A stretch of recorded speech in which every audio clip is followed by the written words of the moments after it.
So, I want to go get everyone back, get ready. This is the final moment, and I see a lot of faces in the room that are ready for some refreshment. No more coffee, might be beer or wine, and by the way, thank you to the Amore Vino team for sponsoring the refreshments this evening. So we started off today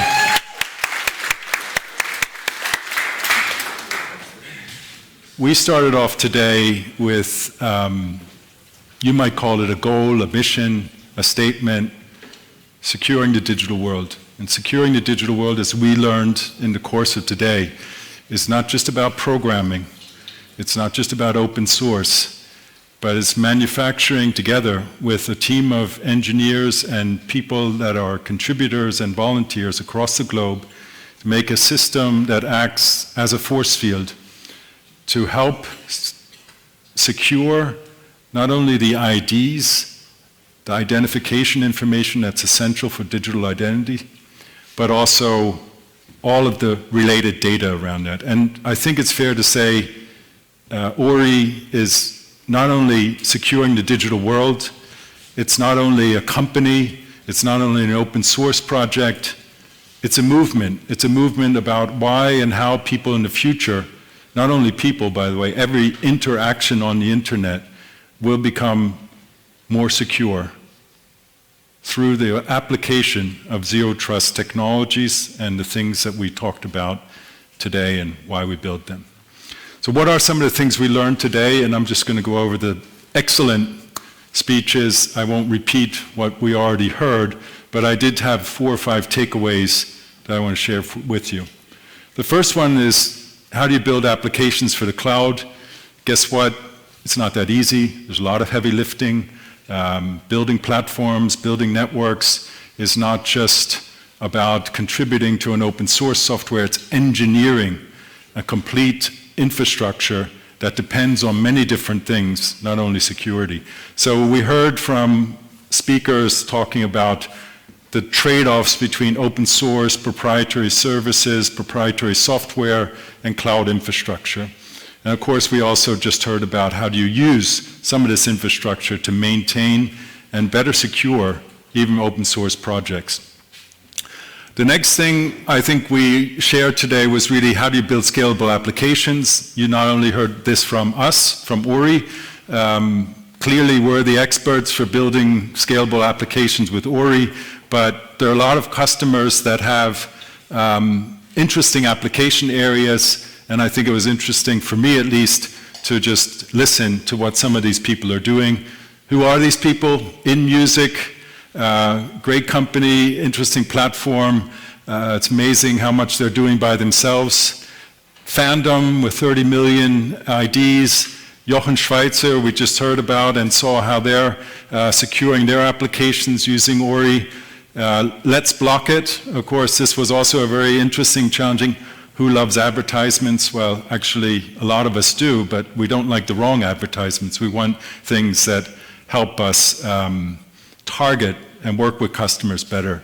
And who's doing stuff like that? Not only is Amore Vino building an application with ORI, they're learning how to treat first-party data in a way that's essential for their type of application and socially driven e-commerce in the future by working with customers and giving them the information they want. And last but not least, I want to mention he's probably the person that came the farthest today. Can you just please stand up, Mr. Tier?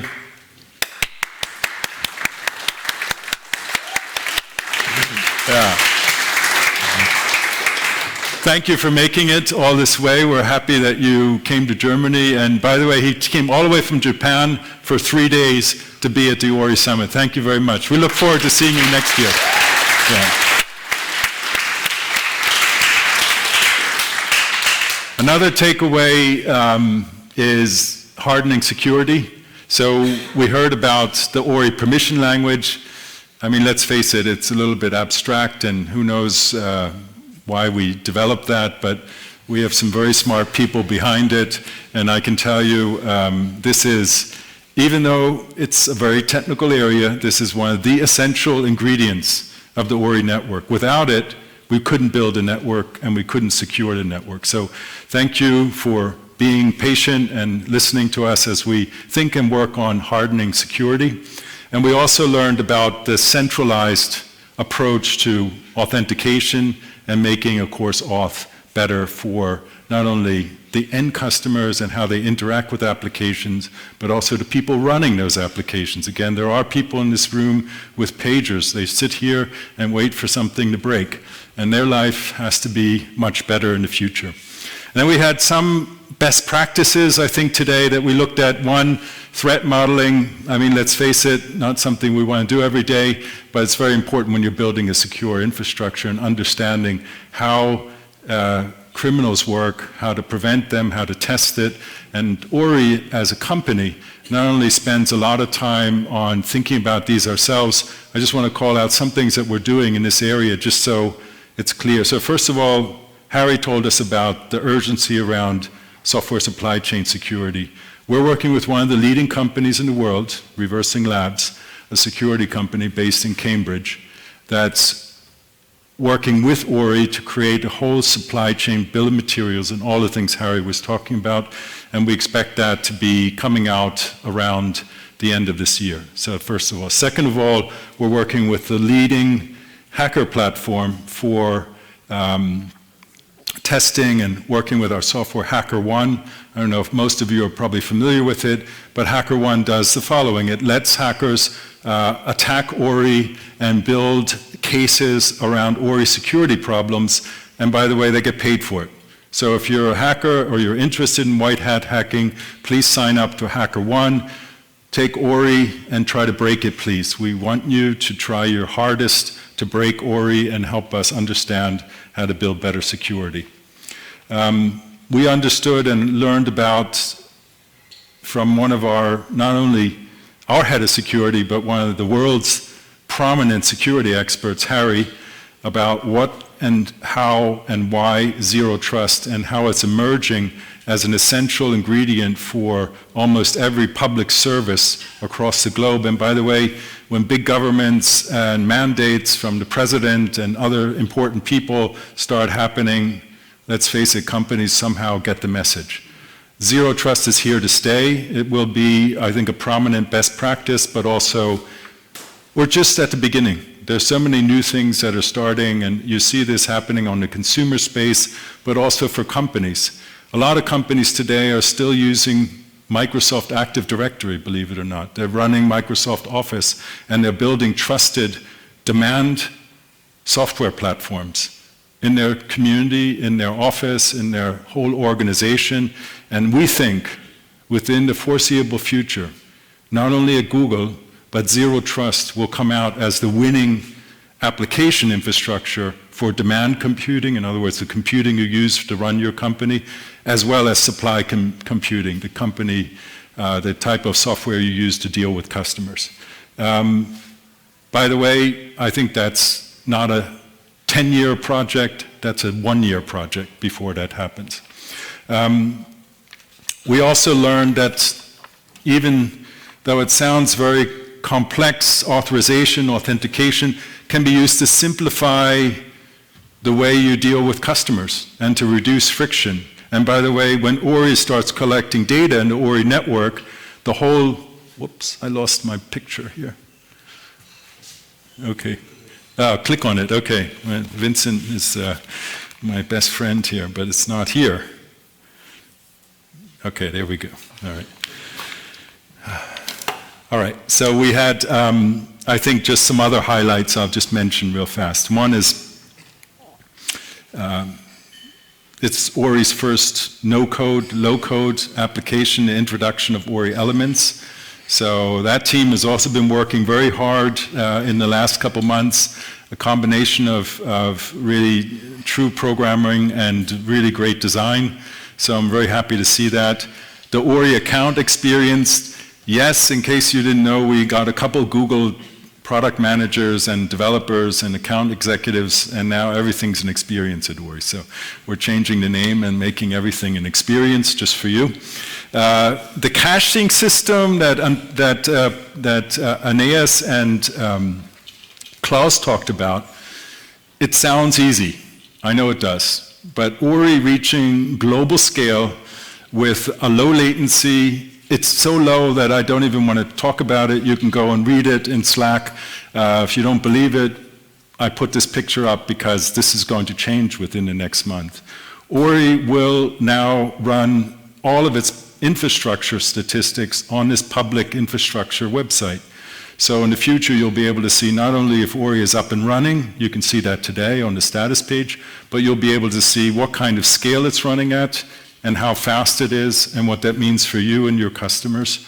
And we think this is not only about being an open source business, but let's face it, in the end, you want transparency that I think few other companies would be brave enough to deliver on a website. This is coming in public, in your face. How does Ori work? What does the Ori network deliver? How fast is it, and where is it? We also had a new release of the open authorization and OpenID Connect infrastructure, also known as Hydra 2.0. I know a lot of people in the community have been waiting for this. I just put this up because I want you to just understand the scale of what Ori does today. By the way, this is public telemetry. We use StatsD to collect it. We use tools like Segment. There's no magic in this whole information page. What it tells you is on any given day in the internet, Ori already triggers 1 billion transactions and manages them at scale. Now those transactions happen to be done by a group of about 20 big companies. Those are the major ones. Of course, there's lots of small ones that contribute to it. We'd like to see some of those companies show up next year and talk to us about what they're doing, how they're scaling, and what kind of statistics and data they're collecting. But in the future, again, alongside of this infrastructure will be also Ori network data as well. Now, another thing that you'll notice is a quite high number, by the way. I think it's tripled since last year, almost 400 million Docker pulls. I know a lot of you in the community are using Docker. Please try out the Ori Cloud or the Ori Network CLI and take it for a spin. By the time I look at the hundreds of questions we get every month from developers struggling to use Docker and Docker Compose and configuring networks and trying to write all the stuff that makes Docker work, and Ori works with it. Of course, Ori is a kind company. We're friendly. We don't get any money from Docker, but we certainly do a lot of Docker support. My suggestion is take Ori Network for a spin, start with the CLI. It's one line of code, and you will be up and running in the Ori Network with no Docker Compose and no bullshit. And that's how Ori wants to work in the future for developers. The Ori Network by itself, I think, true innovation, but we, of course, not only need to operate this at scale. When I say operate, I'm talking about telecom grade 5.9 SLAs that we plan to prepare and deliver to customers that want that kind of service for network traffic and reduced friction across the globe, across their whole customer base. It's a challenge, but I think Ori is up to the challenge. As you know, we are the builders of the Ori software stack, and we're proud to say that we will deliver the network infrastructure that we believe the world needs to protect the digital world. Now, of course, we can't do that for free. We need not only your support in terms of software and co-development, we also need to deliver the service that we want to have ourselves, for our customers. We want that to give it to you. And for that, we have, of course, a pricing page. You've seen it. Sign up for Ori, please. I mean, it's a very good experience. You'll learn a lot. All of the know-how that we heard about today goes into building Ori as a better product day in, day out in this building and other places in the world, especially, by the way, I want to just shout out to our colleagues from Poland. We have a nice office in Poland, and these people are really nailing it when it comes to building global scale infrastructure. I have something I'd like to do just to talk about the people involved in this summit, and if they're around or if they can just stand up, I'm going to call out some names. Christina, would you stand up, please? Festim, are you here? Oh, Festim's there, okay. John, Leonie, and Sophie, I think, is out sick, so she's not here, but anyway, call out to Sophie. And Vincent, come out of the shadows, Vincent. This is a team that made this whole ORI Summit happen, so thank you very much.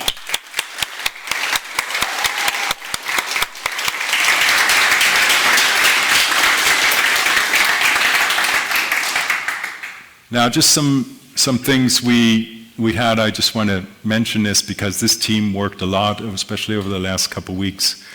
ORI as a company had its own goal for this whole summit, and it was to get everyone together. We had a lot of struggles during the COVID period. We just moved into a new office. We started to expand our user base as well as our employee base. So goal one was getting everyone together. So thank all of the ORI team for being here, for making the trip, for giving us the pleasure of meeting some of us, by the way, for the first time ever, even though we've worked together for a longer period of time. So thank everyone at ORI for that. I want you to leave this ORI Summit, please, all of you, and spread the word. ORI is not just another open source project. Securing the digital world is not just another mission. It's a movement. And to be part of that movement is to be part of something that changes the way the internet works and the way security works, and I think the way we all will interact with applications in the near future. If you're interested in ORI and you want to talk about moving to the ORI network, my address is thomas@ori.sh. Please just write to me. I'm happy to talk to each and every one of you about how to become an ORI customer on the world's best zero trust network infrastructure. If it helps you, I have about 30 years experience in software, and I'm happy to help you not only talk to you about ORI, but talk to you about some of the challenges you can expect to have if you want to do it all yourself. And believe me, I really respect the people that go off and do that. And we've seen a lot of them today.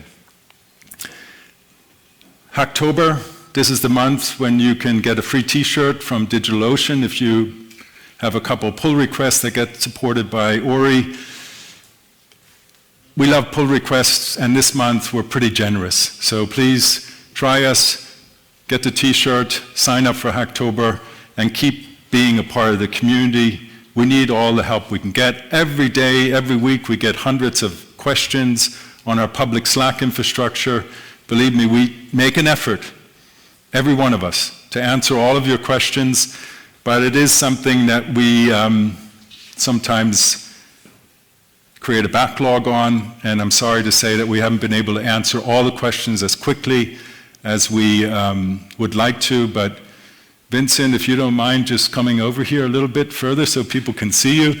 This is, of course, the man right here that runs the community and runs the infrastructure, and I think it's just really fair to say a big thank you for Vincent for all the work he's doing to make this community great. Thank you, Vincent.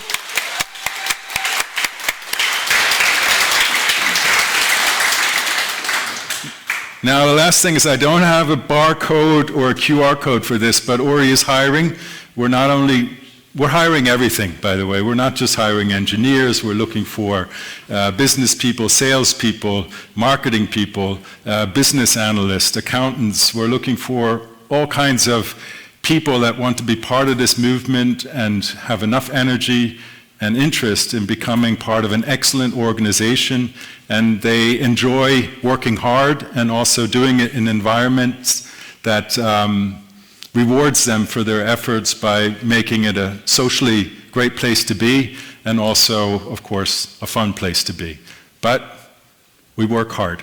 So think about your application before sending it, and be sure you want to enter into the fast lane and be part of this movement called ORI. I have a couple organizational things. As Harry said, the worst thing between a developer and his coffee is a conference, and probably the second worst thing is between a developer and his beer. So I'm going to make it short. We have drinks and food outside.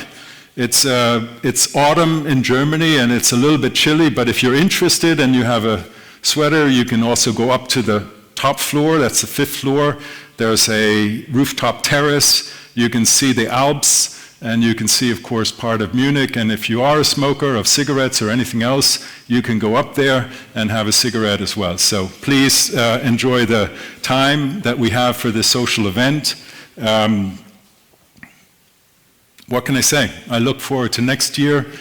This is probably 3 times bigger than last year. We have thousands of people online. I'm just going to shout out to all those people that have been watching ORI, and keep in mind, it's all on YouTube, it's all codified, it's all digitalized, and it will live at least until the next year's event. So please also use YouTube and help your friends that didn't make it today to get the word out and look at some of those videos and learn about how to become part of this ORI movement. Next year, we probably will do it in the same time frame, no promise. We will, in the meantime, have some other ORI community events where we talk to especially developers and other adopters of ORI about what they're doing and how they're doing it, and getting some of that knowledge shared with the rest of the community. So a big giant thanks to all of you. Thank you for coming. Please enjoy the refreshments and the social engineering part of today's event. Thank you very much.